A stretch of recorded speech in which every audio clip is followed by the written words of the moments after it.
So for today's video, we are going to be answering the question, can fearful avoidant attachment actually be healed? Or are you just doomed if you have fearful avoidant attachment? I had a few of you guys mention on videos that I've created about your experience and shared what your experience has been like in healing fearful avoidant attachment. And a lot of you mentioned that healing fearful avoidant attachment, even though you spent years trying to heal it, has not been possible.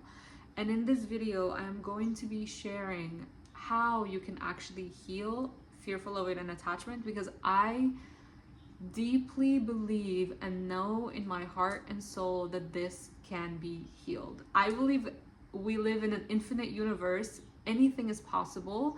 And so why wouldn't you be able to heal this? Why would this be the one thing that you cannot heal? I don't believe in that, and I don't believe in limitations. And I am always trying to go past my limitations of what my brain tells me I can or cannot do. And I don't think that there's an exception to this. And if you need to borrow my belief for a second, please borrow it. I truly believe that you can heal fearful avoidant attachment. And a reason that you may not have been able to do it so far might just be because you haven't found the right tools. Because knowing everything that I know and everything that I've studied, I've spent the past 5 months being certified to be a psychosomatic practitioner, and I'm nearing my 6th and last months now to become fully certified, although I've been practicing the entire time that I've been in this certification. After spending the last few months learning about trauma, learning how it becomes stored in the body, learning about how to release it and give it the space, and how to actually sit with emotions and process emotions, and becoming someone who can hold that type of space, I've realized that so much of traditional therapy and the type of therapy that just exists now is not able to help someone through that process, because it's mostly based in talking and just focusing fully on the brain and the story. But trauma really lives in the body. The trauma that you may have experienced in your childhood that led to you developing a fearful avoidant attachment, the chaos that you experienced in your childhood, the unpredictability, the punishment, the criticism, all of these things, they haven't left your body because they led to you having certain types of emotions when you went through those experiences, and you didn't know how to process them because you were just a child. And there is this belief in the trauma-informed world that trauma doesn't happen just because you experienced something hard, but rather because you didn't have the support that you needed, or someone who was loving that showed up and supported you in those moments when you experienced something hard.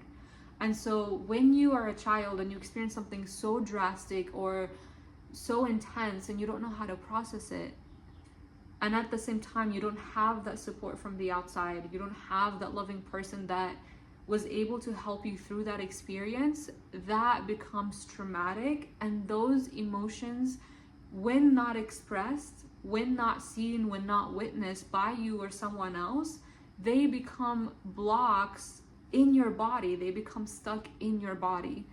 And if you want to learn more about this, an amazing book on this is The Body Keeps the Score. It talks all about how trauma gets stored in the body. And so when you have approached healing fearful avoidant attachment on a mental level, in the mental plane, that's not really going to help you, because those things are actually stuck in your body. And the reason that I was even drawn to somatics and just learning more about the mind-body connection, and learning more about regulating the nervous system, and learning more about how to actually process emotions, because that is something that fearful avoidants really struggle with, because it can be a lot and it can feel scary, and you feel all things all at once, and you feel so many contradicting emotions, like, well, what do I actually feel? What do I actually want?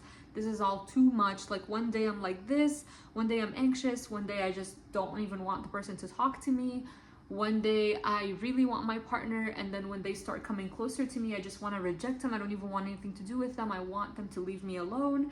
And so all of those emotions, all of the things that come as a part of the package with fearful avoidant attachment can be a lot to confront. And all of the experiences that you have gone through in your past, and all the unpredictability, chaos, punishment, criticism, all of that can be really confronting and difficult to face. And it's not something that just happens by you talking about it, but really actually going back and feeling those emotions that are still to this day in your body, that are affecting the way that you show up still in an insecure way. When you become triggered, when you want to push away and shut down, or when you become anxious, those things are happening because there are triggers for these in your body still from the past. But once those things become processed in your body through somatic work, once you have that conversation by sharing your story and at the same time connecting to what is happening in your body, not just saying things and making up stories and sharing what you went through, which can be healing in its own way on the first level, but just to go down a layer deeper if you really want to heal this and move towards a more secure attachment, we have to face those difficult emotions. We have to face those confronting feelings that we have been avoiding. And I will 100% say this with certainty, that the reason you may not have been able to heal this attachment style may be because you are avoiding and running away from your feelings, which I know you know very well, because I used to do the same thing. Just running away from feeling anxious, running away from feeling the connection with someone or feeling the intimacy because it just feels so scary and it feels so uncomfortable. I know how that feels. But it is not until you actually sit with that, which can take a lot to do, especially on your own, but it's not until you really allow yourself to sit with that, that you are able to heal. It's the saying that I've said on my channel before. It's a popular saying: whatever you resist persists. And notice when you are feeling anxious, when you are feeling any type of emotion that you are telling yourself like, oh my gosh, I hate this feeling, I don't want to have this feeling anymore. Like, I normally have back pain here, and when I have this back pain and I'm telling myself I shouldn't have this back pain, like, I just want it to go away, I don't want it to be here anymore, it just gets worse. It just gets worse because I'm resisting it, and so it keeps going and keeps even increasing. But when I just allow myself to sit with that, like even just now, I was feeling it a little bit as I said it, but just maybe closing my eyes and just sitting with it and just allowing myself to be here and to show up for myself and to be that loving witness that I never had in my childhood. And just, I don't even have to do anything. I don't even have to really say anything. I don't have to make it wrong. I just sit with it. And even that alone relaxes it. Even that alone settles it. And so I just want you to get this idea that the more you fight your feelings, the more you fight your experience, the more you think, I shouldn't be feeling this, I shouldn't be going through this type of experience, the longer it persists and the harder it gets. The more you sit with it, with love, with compassion, with understanding, because that's really all it just wants. It wants to be witnessed, and sometimes even having someone else who feels like a safe space that can witness us while we're going through something, or that can guide you through something, that can be so healing. And that was a big part of what I was missing in my journey. And I'm really reluctant to even share this on my channel because I did so much of my inner work and my healing on my own. I did a lot of self-help. I didn't really go to therapy. I didn't see anybody, but the last missing piece was actually allowing someone to witness me in my vulnerability. Allowing someone, a somatic therapist, a somatic coach, to witness me and really see me while I'm in those vulnerable moments, and to guide me through them, because oftentimes I would try to go into the emotion and try to feel into it, but it became this elusive thing and it would kind of like hide and run away. But when I had someone guide me through that, that helped me heal. And just having someone witness me who felt like a safe space, who was attuned to what I was going through, something that I didn't have in my childhood, that was so healing to my nervous system. That was so much more healing than anything I could have said out loud to a therapist, to a traditional therapist who wasn't attuning to me, who wasn't really even paying attention to anything going on in my body, who just wanted the story and wanted to give me this advice and these things to change. Having someone witness me in that way was so healing.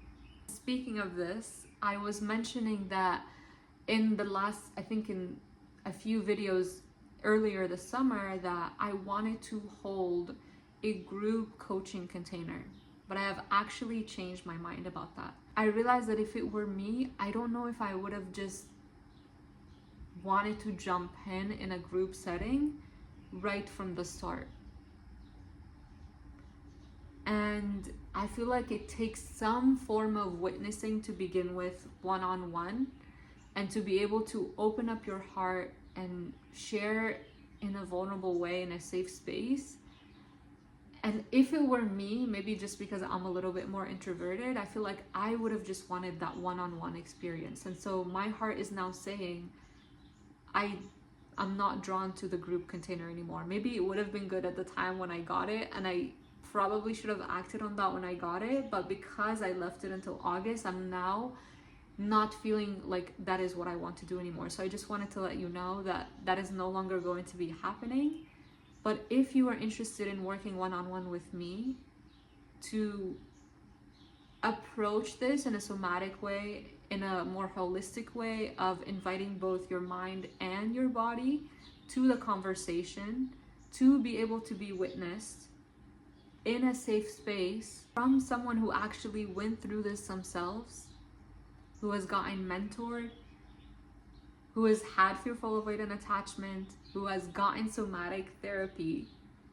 If you want all of those things, then you are more than welcome to sign up down below for one-on-one somatic coaching. And if you're not even feeling that with me, I'd invite you to even look into other people that maybe have gotten this similar training that you feel safer with.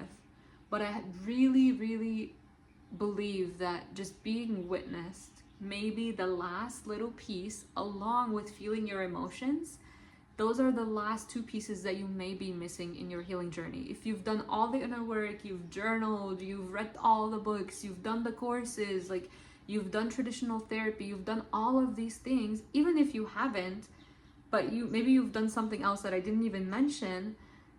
If you've done all of those things or haven't, or did something different, but you feel like it's still not working for you, I'm gonna invite you to try somatic therapy, because that may be the last missing piece. And if confronting emotions and confronting feelings and sensations and things in your body feel so hard and feel like something that you cannot possibly do, that is where a somatic coach or somatic therapist can help guide you through. Because oftentimes when we have dissociated from the body, we've gone up here, it is because we have experienced something so uncomfortable, so intense, and we don't want to be in the body because it just feels like too much. It's too much. And coming back to that, we don't even know where to start. We don't even know, like, where do I go to feel my feelings? Like, this all just feels like too much. I don't know where to start. I don't know what to do about this. So having someone guide you through that can be really helpful. And I will say that you may still have moments where you feel triggered, where you feel anxious, where you feel avoidant, where you just want to push your partner away. as you heal, and that is completely normal and okay. Even now, I still have those moments, but now I have the tools to actually know what to do in the moment, what my body is asking for, what my body needs, and I can actually work with that instead of just fully going into it, fully spiraling down the anxious rabbit hole, or just shutting down completely. And that really even depends on where I'm at. Like, have I gotten a good amount of sleep? How much stress am I dealing with? Have I eaten breakfast? Like, all of these things impact your nervous system. Where am I at in my cycle? All of these things impact your nervous system and impact your window of tolerance, which is how much stress you're able to tolerate before you go into overwhelm, before you go into survival mode, before you go into fight or flight. And believe me when I say that I didn't have a 10-year long relationship from it just being perfect and not being triggered. I was triggered along the way, but I made the commitment to heal this attachment style. I made the commitment to stay as I confronted everything I was feeling and explored what was going on within me instead of making the decision to leave. And it didn't last this long until now to being engaged, just from everything just being perfect, because oftentimes what we tend to imagine if we have fearful avoidant attachment is that a relationship lasts and a relationship is going to be great if there are no triggers, if the person is perfect, if everything is just kind of like this fantasy type of relationship. But that's not how it works. And that hasn't been my experience, and any other couple that I've talked to that's been together for this many years or longer, that is not really what makes a relationship. And love is a choice. That is the one thing that really shifted my perspective, understanding that love is a choice. And I know for a lot of fearful avoidants, when they hear that love is a choice, they may go to thinking, oh, well, that's going to be a boring relationship.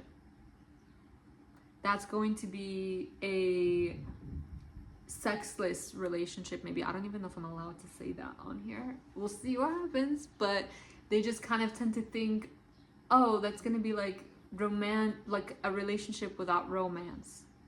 But that's not the truth. That's just kind of what our perspective from the experiences we've gone through has been painted with, if that makes sense. I hope that makes sense.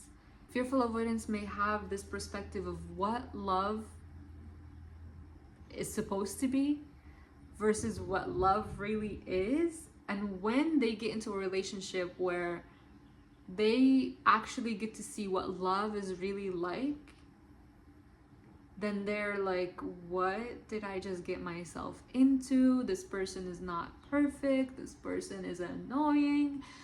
I keep getting triggered. And maybe you even start to have more anxiety. And then you're like, oh my gosh, I just can't function anymore. I'm having all these anxious thoughts.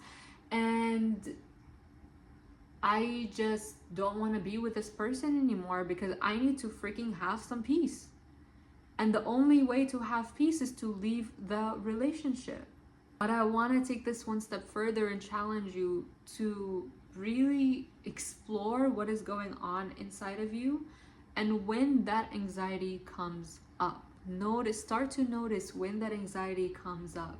And I'm not saying that you should stay with anyone that is toxic. Obviously, that it goes without saying. This is for the people who are with someone who is secure, who is loving, who is just so crazy about them and loves them so unconditionally, and yet they feel so repulsed by them. And yet they can't understand, like, why is it, like, everything is going so well, this person is amazing, everything checks out on paper, and yet I am just so repulsed by this person. Like, I just want to leave the relationship. This just is not working out. That is for that person. If you find yourself in that situation with a secure partner, then it most likely is triggering the hell out of your fearful avoidant attachment, and it's not a sign to leave. It's actually a sign. It's better for fearful avoidance to stay with a healthy partner in a relationship, to work through those things. I know most of the time you hear online that, oh, you need to work on yourself before you get into a relationship, and you need to kind of like have that self-love for yourself first before you are with someone else. I personally believe, like, for fearful avoidance specifically, you do so much more of the inner work within a relationship, because that is actually what scares you the most. You are the most triggered when you are in a relationship, and when you are just outside of a relationship, everything's going well and you're like, oh yeah, I can handle anything, like that's fine, and you don't even get triggered, and you're feeling like amazing. But then once you get into the relationship, that's when it all starts like going down.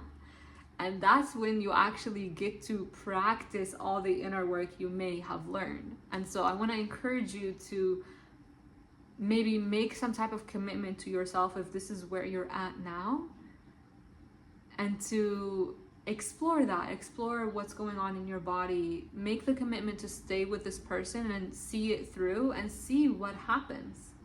See what happens when you start to explore your feelings and your emotions, when you start to confront all of the things that you have gone through, when you start working with someone that can help guide you through that. See what happens. So anyways, that is it for this video. I appreciate you being here, and if you have done all the inner work in the world and you feel like, I don't even know if I can really heal this, I hope that this video helped you see that there's always more possibilities, and that you can borrow my belief until you can feel that in your own body. But I absolutely 100% believe that you can heal this, no matter how long it takes. Maybe take out the timeline and all the pressure from yourself, but you can absolutely heal this. You got this. You got this. And I believe in you. I believe that you can heal this, and you are doing the best that you can in this moment. And I really admire your commitment to healing. Even if you feel like you've tried everything and it hasn't worked, that just shows how committed you are to healing this. And if you just apply that one missing piece, those two missing pieces of maybe just going into your emotions instead of avoiding them, or trying to take away the bad emotions, and working with someone to bring you back into your body, I absolutely 100% believe that you can heal this. So thank you for watching this video. Thank you for being here. Leave any comments that you had throughout the video, any insights that you experienced, maybe any emotions that came up as you heard me speak. Maybe you were triggered by anything that I said. That is good. Welcome that. We always welcome triggers, because they have something to share with us. They have something to tell us. And so if you experienced that throughout this video, leave a comment down below, or leave any questions that you have, and I will see you in the next video. Bye.